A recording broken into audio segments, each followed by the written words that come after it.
नमस्कार दोस्तों, सभी का स्वागत है आपके अपने YouTube channel education M with Amresh में। दोस्तों, आज हम लोग चर्चा करेंगे जीके के जो कि महत्वपूर्ण क्वेश्चन हैं, वो जो रिलेटिव हैं वो हैं इकोनॉमिक्स, बैंकिंग और मिसcellaneous यानी कि अर्थव्यवस्था, बैंकिंग और जो है विविध से, जो कि बहुत ही इम्पोर्टेंट प्रश्न है और ये सभी कॉम्पिटिटिव एग्जाम के लिए इम्पोर्टेंट भी हैं। तो चलिए शुरुआत करते हैं पहले क्वेश्चन से। पहले क्वेश्चन से हम शुरुआत करेंगे दोस्तों। फर्स्ट क्वेश्चन है कि बैंक इनमें से कौन कौन सी सेवाएं प्रदान करते हैं। बात है कि बैंक जो होते हैं वो जो ऑप्शन दिए गए हैं, तो इसमें से कौन कौन सी जो सेवाएं हैं वो प्रदान की जाती है बैंक के द्वारा। तो प्रत्यक्ष सेवाएं पहला ऑप्शन नंबर ए। बी है केंद्रीय सेवाएं, वित्तीय सेवाएं या अन्य सेवाएं। तो अगर हम बात सही जवाब की करें, राइट आंसर की करें, तो जो राइट आंसर हो जाएगा वो हो जाएगा सी फॉर चेन्नई, यानी कि ऑप्शन नंबर सी, वित्तीय सेवाएं। वित्तीय सेवाएं जो है वो ऑप्शन आपका जो है सही हो जाएगा दोस्तों। चलिए अगले क्वेश्चन को देखते हैं। अगला क्वेश्चन है कि भारत की बैंकिंग प्रणाली के संदर्भ में नेफ्ट का पूर्ण रूप क्या होगा। ऑप्शन नंबर सेकंड है, क्वेश्चन नंबर सेकंड है कि भारत की बैंकिंग प्रणाली के संदर्भ में नेफ्ट का पूर्ण रूप क्या होगा। तो पहला ऑप्शन है कि national electronic funds transfer, national equity finance transaction. C option है कि नेशनल इलेक्ट्रॉनिक्स फिनेंस ट्रांसफर या नेशनल इक्विटी फंड्स ट्रांजैक्शन। तो आपको बताना है इसमें से, तो आपका जो जवाब सही हो जाएगा वो ऑप्शन नंबर ए, यानी कि नेशनल इलेक्ट्रॉनिक्स फंड्स ट्रांसफर। तो भारत की जो बैंकिंग प्रणाली है वो किस पे कार्य करती है, उसका जो पूर्ण रूप है वो क्या है, नेशनल इलेक्ट्रॉनिक्स फंड्स ट्रांसफर। आज के जो क्वेश्चन है, जो टॉपिक है वो है अर्थव्यवस्था से और बैंकिंग और जो है विविध। ये तीन टॉपिक को इसमें समाहित किया गया है, जो कि बहुत ही इम्पोर्टेंट है। अगर वीडियो के प्रश्न आपको अच्छे लगे तो प्लीज चैनल को सब्सक्राइब और शेयर जरूर करें। चलिए अगला क्वेश्चन देखते हैं। अगला क्वेश्चन है कि भारत में बैंकिंग प्रणाली के संदर्भ में IFSC का पूरा नाम क्या है। सभी लोगों को ये पता होगा कि आप लोग जब बैंक में कोई वर्क होता है तो आप लोगों से एक कोड पूछा जाता है कि IFSC कोड क्या होता है, इस बैंक का IFSC कोड। तो उसका फुल फॉर्म हमें देखना है। तो उसके फुल फॉर्म की अगर बात की जाए तो ऑप्शन नंबर ए है कि इंडियन फाइनेंशियल सिस्टम कोड। दूसरा ऑप्शन है कि इंडियन फाइनेंशियल स्ट्रक्चर कोड या इंडियन फाइनेंशियल सोशल कोड। और ऑप्शन नंबर डी है कि इंडियन फाइनेंशियल सिस्टम कैलकुलेशन। तो आपको सही जवाब बताना है इसमें। तो ए फॉर अमेरिका, यानी कि ऑप्शन नंबर ए सही हो जाएगा आपका, यानी कि इंडियन फाइनेंशियल सिस्टम कोड, यानी कि जो भारत में बैंकिंग प्रणाली के संदर्भ में IFSC का पूरा नाम क्या है, Indian financial system code. Option number ए सही हो जाएगा। चलिए अगले क्वेश्चन पे। अगला क्वेश्चन है, अगर क्वेश्चन जो लिए गए हैं अगर अच्छे लग रहे हो तो प्लीज वीडियो को चैनल को सब्सक्राइब जरूर करें और साथ में वीडियो को शेयर करें। चलिए अगला क्वेश्चन है कि प्रधानमंत्री मुद्रा योजना के तहत निम्नलिखित में से कौन से प्रकार का ऋण उपलब्ध नहीं है। बात है कि ऋण से संबंधित जो प्रधानमंत्री मुद्रा योजना है उसमें कौन सा ऋण नहीं दिया जाता है। पहला ऑप्शन है तरुण, बी किशोर, सी ऑप्शन है शिशु या डी है पुरुष। तो आप किस ऑप्शन के साथ जाएंगे। तो ये जो ऋण उपलब्ध नहीं है वो है ऑप्शन नंबर डी, डेनमार्क, यानी कि पुरुष जो है ये ऋण उपलब्ध नहीं है। प्रधानमंत्री मुद्रा योजना के तहत। ओके गाइस, चलिए अगले क्वेश्चन पे देखते हैं, अगले क्वेश्चन की बात करते हैं। अगला क्वेश्चन है कि भारतीय बैंकिंग प्रणाली के संदर्भ में आरटीजीएस का पूर्ण रूप क्या होगा, पूरा नाम क्या होगा। क्वेश्चन सुन ले फिर से कि भारतीय बैंकिंग प्रणाली में के संदर्भ में आरटीजीएस का पूर्ण रूप क्या होगा। तो ऑप्शन नंबर ए है random time gross settlement, second option है real time gain settlement, real time gross settlement या रियल टाइम गेन सेटलमेंट। तो आपको सही जवाब बताना है गाइज। तो आपका जो सही जवाब हो जाएगा, हम आशा करते हैं कि सभी से बन भी गया होगा, अगर जिन्हें पता होगा, तो ऑप्शन नंबर आपका राइट हो जाएगा सी, यानी कि सी फॉर चेन्नई, यानी कि real time gross settlement. Option आपका राइट हो जाएगा। चलिए दोस्तों अगले क्वेश्चन पे चलते हैं। ये जितने भी क्वेश्चन हैं बहुत ही इंपॉर्टेंट हैं।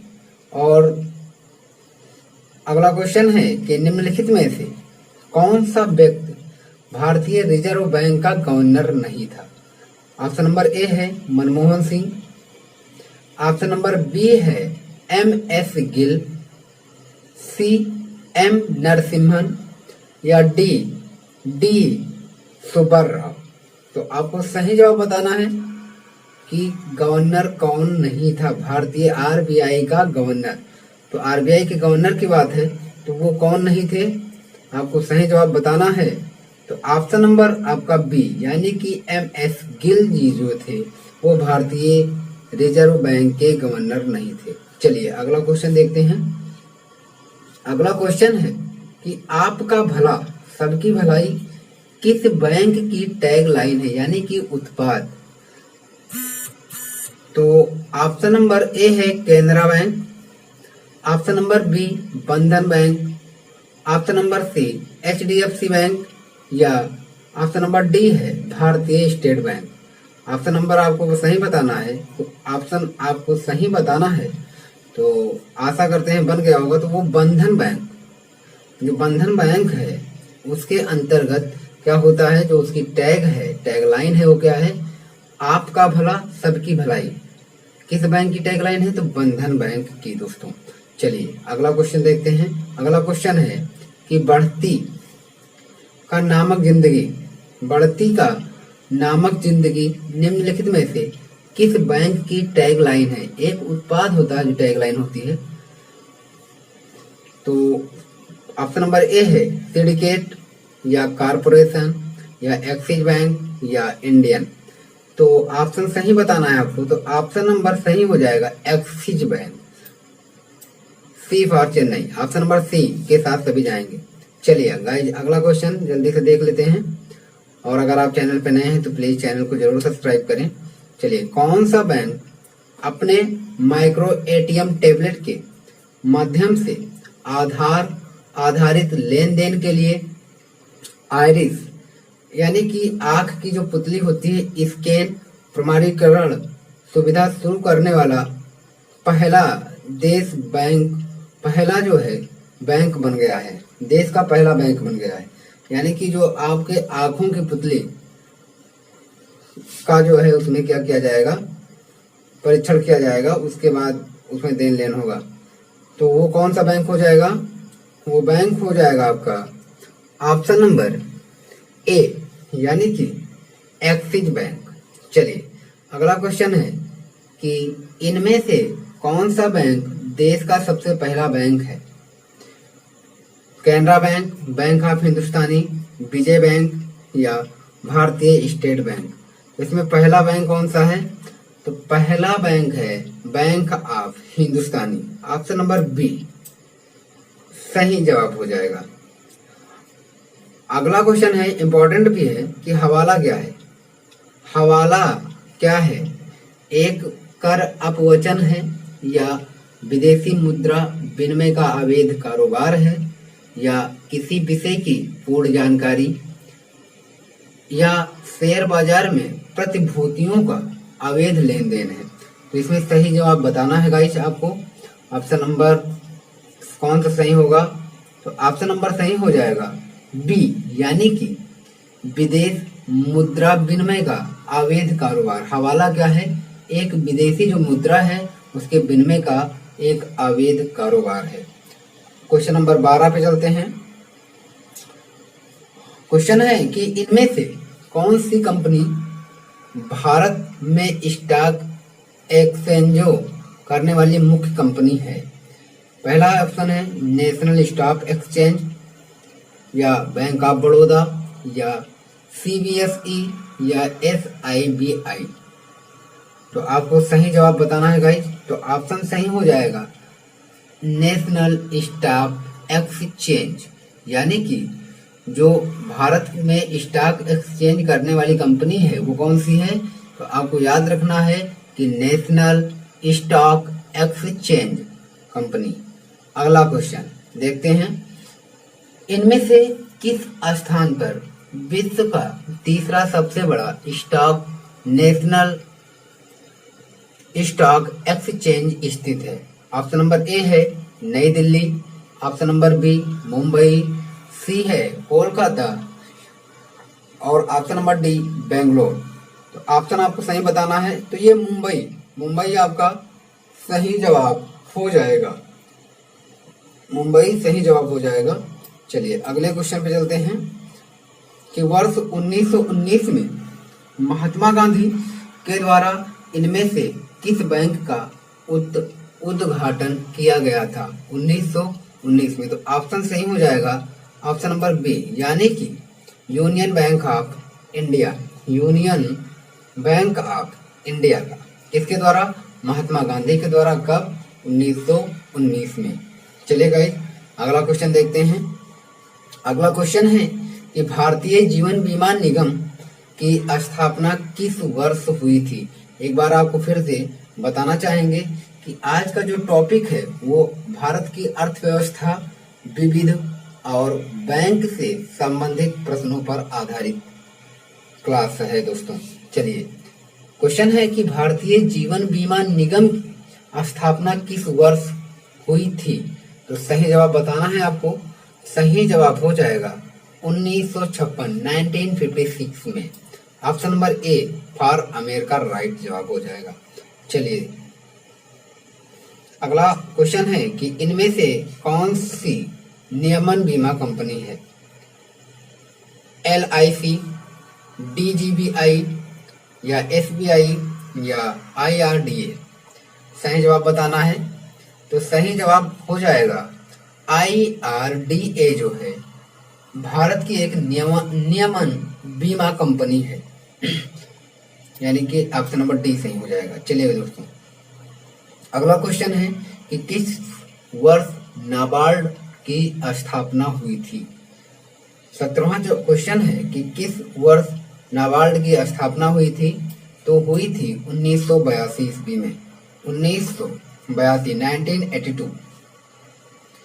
अगला क्वेश्चन है कि इनमें से कौन सा किसी बैंकिंग संगठन का नाम नहीं है?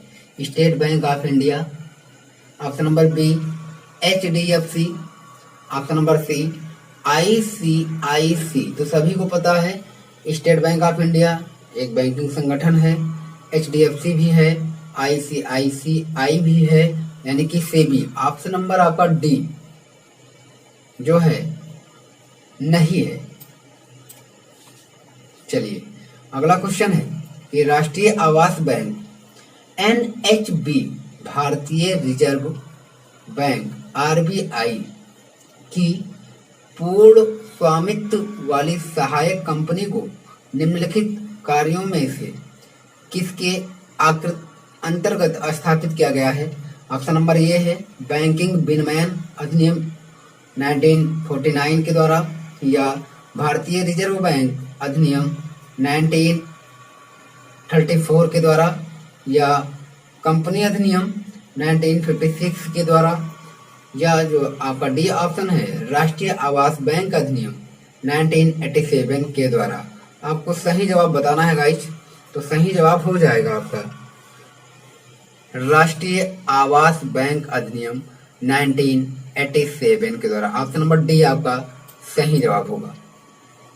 चलिए दोस्तों, अगला क्वेश्चन है कि कई बार हम समाचार पत्रों में देखते हैं कि कुछ परियोजनाएं सरकार के अधिकारियों द्वारा पीपीपी आधार पर शुरू की जाती हैं। पीपी का पूरा नाम बताना है आपको। तो पूरा नाम पीपी का बताना है तो ऑप्शन नंबर ए है अधिमान्य भुगतान योजना, या सार्वजनिक निजी भागीदारी, या आंशिक भुगतान परियोजना, या लोकप्रिय निजी परियोजना। आपको सही जवाब बताना है तो सही जवाब हो जाएगा सार्वजनिक निजी भागीदारी। सार्वजनिक निजी भागीदारी होगी, निजी भागीदारी। ऑप्शन नंबर बी आपका सही हो जाएगा। चलिए दोस्तों, अगला क्वेश्चन है कि LAF का फुल फॉर्म क्या है। LAF का फुल फॉर्म क्या है? लोन एडजस्टमेंट फंड, या तरलता समायोजन सुविधा, या लंबी प्रतीक्षा फंड, या निधि के खिलाफ ऋणी। सही जवाब बताना है तो सही जवाब हो जाएगा तरलता समायोजन सुविधा। Option number B. अगला है कि टीजर लोन की दरें क्या होती हैं। टीजर लोन की दरें क्या होती हैं? पहला ऑप्शन है आरंभिक अवधि में ब्याज की उच्च दर जो बाद में नीचे जाती है। अन्य बैंकों के संबंध में प्रतिस्पर्धात्मक रूप से बदले जाने वाले ब्याज दर, या आरंभिक अवधि में ब्याज की निम्न दर जो बाद में बढ़ जाती है, या बैंकों द्वारा ब्याज की ब्याज दर फ्लोटिंग। आपको सही जवाब बताना है आप क्वेश्चन नंबर 22 का, और सही जवाब होगा सी फॉर चेन्नई, यानी कि आरंभिक अवधि में ब्याज की निम्न दर जो बाद में क्या होती हैं, बढ़ जाती हैं। सभी को पता भी होगा। चलिए, इरेंडा क्या है? इनमें से किस क्षेत्र से संबंधित है? जो इरेंडा है वो किस क्षेत्र से संबंधित है? बैंक से, या बीमा, या शेयर बाजार, या गैर बैंकिंग वित्तीय कंपनियां। NBFCs ये एक कंपनी है। तो आपको सही जवाब बताना है तो ऑप्शन नंबर बी के साथ सभी जाएंगे, आशा करते हैं, यानी कि बीमा इज राइट आंसर। चलिए, 24 क्वेश्चन है कि भारत की अग्रणी ई कॉमर्स फ्लिपकार्ट के अधिग्रहण के लिए किस कंपनी ने डील को पूरा किया है? किस कंपनी ने डील को पूरा किया है? अमेजन, वॉलमार्ट, भारती एंटरप्राइजेज, या अलीबाबा। तो ऑप्शन नंबर आपका सही होगा वॉलमार्ट। वॉलमार्ट जो है वो क्या है? डील को पूरा किया है। फ्लिपकार्ट के अधिग्रहण के लिए वॉलमार्ट ने डील को क्या किया है? पूरा किया। कंपनी ने डील को क्या किया है? पूरा किया है। Option number B is right answer, Walmart. चलिए, अगला क्वेश्चन है कि IBI की स्थापना किस वर्ष हुई थी? IBI की स्थापना किस वर्ष हुई थी? 1 अक्टूबर 2016, 1 नवंबर 2015, 1 मार्च 2004, या 21 मई 2000 में। सही जवाब बताना है सभी को।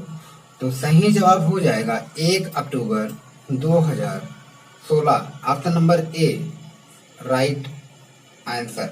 चलिए, अगला है कि दिवाला और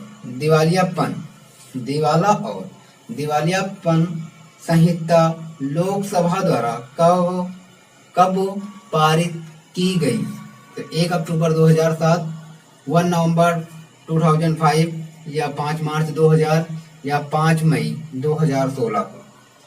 तो सही जवाब बताना है तो सही जवाब हो जाएगा 5 मई 2016 इज राइट आंसर। चलिए दोस्तों, अगले क्वेश्चन पे चलते हैं और उस पर चर्चा करते हैं। क्वेश्चन है कि इनमें से किस अधिनियम के तहत एक पेमेंट्स बैंक को पब्लिक लिमिटेड कंपनी के रूप में पंजीकृत किया जाता है? बताना चाहेंगे दोस्तों। आज की जो क्लास है इम्पोर्टेंट क्लास है, और ये क्लास जो है आधारित है अर्थव्यवस्था पे। भारत की विविध और बैंकिंग से रिलेटेड प्रश्न हैं जो आज मेरे द्वारा लिए गए हैं। आशा करते हैं सभी को वीडियो जरूर अच्छी लगेगी। अगर वीडियो अच्छी लगे तो चैनल को सब्सक्राइब और शेयर जरूर करें। चलिए, और साथ में बेल के आइकन्स को जरूर प्रेस करें जिससे नोटिफिकेशन आप तक पहुंचता रहे।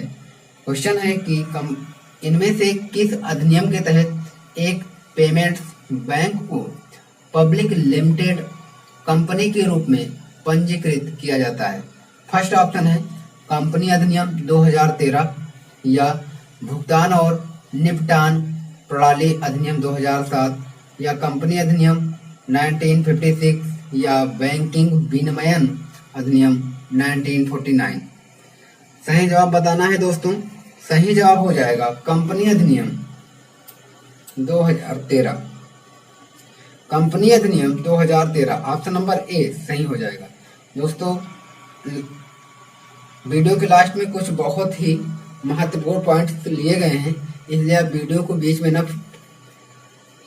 काटें, जिससे आपको संपूर्ण जानकारी इस वीडियो के माध्यम से अर्थव्यवस्था, विविध और बैंकिंग से रिलेटिव मिल सके।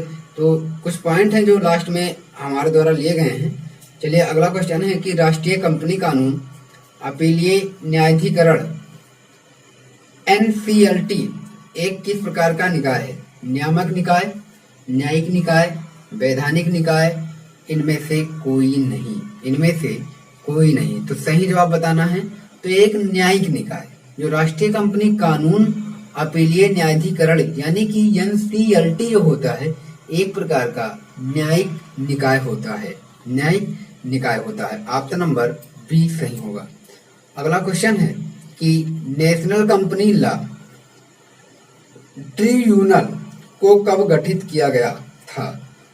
तो नेशनल कंपनी लॉ ट्रिब्यूनल की अगर बात की जाए तो इसको गठित किया गया था 1 जून 2016। ऑप्शन नंबर ए सही हो जाएगा। अगला है कि एशियाई विकास बैंक का मुख्यालय कहाँ स्थित है? शंघाई चीन, वियना ऑस्ट्रेलिया, मनीला फिलीपींस या बीजिंग चीन। तो ऑप्शन नंबर सही हो जाएगा आपका सी, यानी कि मनीला फिलीपींस एक देश है और वहाँ के एक स्थान है। वहाँ पे क्या है? एशियाई विकास बैंक का मुख्यालय स्थित है। कहाँ पे? मनीला और फिलीपींस देश के मनीला में। चलिए, अगला क्वेश्चन है आज का कि नेशनल इन्वेस्टमेंट बोर्ड NIB का मुख्यालय कहाँ स्थित है? का मुख्यालय कहाँ स्थित है? तो ये स्थित है हेलसिंकी फिनलैंड की एक शहर है हेलसिंकी। वहाँ पे क्या है कि नेशनल इन्वेस्टमेंट बोर्ड का मुख्यालय स्थित है। ऑप्शन नंबर सही हो जाएगा सी। अगला है कि ब्रांड फाइनेंस द्वारा किए गए सर्वेक्षण के अनुसार कौन सा बैंक भारत का सबसे विश्वसनीय और सबसे लोकप्रिय बैंक है? Central bank of India, option number A SBI, HDFC या ICICI। तो ऑप्शन नंबर आपको सही बताना है। तो ऑप्शन नंबर बी यानी कि SBI। SBI क्या है? ये विश्वसनीय और सबसे लोकप्रिय बैंक है भारत का। ठीक है। सब जो सर्वेक्षण किया गया है ब्रांड फाइनेंस द्वारा, जो सर्वेक्षण किया गया है उसके अनुसार भारत के जो सबसे विश्वसनीय शाखा है वो है SBI। अगला है कि इनमें से किस बैंक की टैगलाइन बैंकिंग फॉर ऑल, यानी कि जो उत्पाद होता है एक टैगलाइन का सिस्टम, तो वो बैंकिंग फॉर ऑल है, वो कौन सा बैंक है? तो आपको बताना है। तो ऑप्शन नंबर ये हो जाएगा आपका डी, यानी कि ICICI बैंक। वीडियो थोड़ा लंबी हो रही है दोस्तों, उसके लिए क्षमा चाहेंगे आपसे। अगला क्वेश्चन है कि ADF का पूर्ण रूप बैंकिंग संदर्भ में क्या है? ADF का पूर्ण यानी कि पूरा जो नाम है बैंकिंग संदर्भ में क्या होता है? तो all day finance, automated digital flow, या ऑटोमेटेड डाटा फॉलो या एक्चुअल डाटा फॉलो। तो सही जवाब बताना है आपको। सही जवाब हो जाएगा option number C, automated data follow. ठीक है, और आज का ये लास्ट क्वेश्चन होगा संभवतः। क्वेश्चन है कि बैंकिंग या वित्तीय क्षेत्र में ईएमआई की फुल फॉर्म क्या है? एक्टिवेटेड वेंथेज निवेश, एक्टिवेटेड मासिक निवेश, या एक्टिवेटेड मासिक किस्त, या एक्टिवेटेड मंथली इंस्टॉलमेंट। सही जवाब बताना है आपको। तो सही जवाब हो जाएगा option number D, activated monthly instalments. दोस्तों आज के ये कुछ प्रश्न थे और कुछ महत्वपूर्ण पॉइंट्स हैं, उनको आप जरूर जान लीजिए और नोट्स लिख भी लीजिए कि जो आरबीआई है, तो आरबीआई का जो सिस्टम है वो क्या है? खातों में जमा पैसों से जुड़े मामले। आरबीआई के अंतर्गत क्या होता है? जो खातों में जो पेमेंट होता है, जो पैसे जमा होते हैं, उनका मामला होता है। ठीक है। एसईबीआई में निवेश से जुड़े उत्पाद पर नियंत्रण एक शाखा होती है, वो होती तो उसमें क्या होता है कि जो निवेश से जुड़े उत्पाद होते हैं उस पर नियंत्रण किया जाता है। कहाँ से?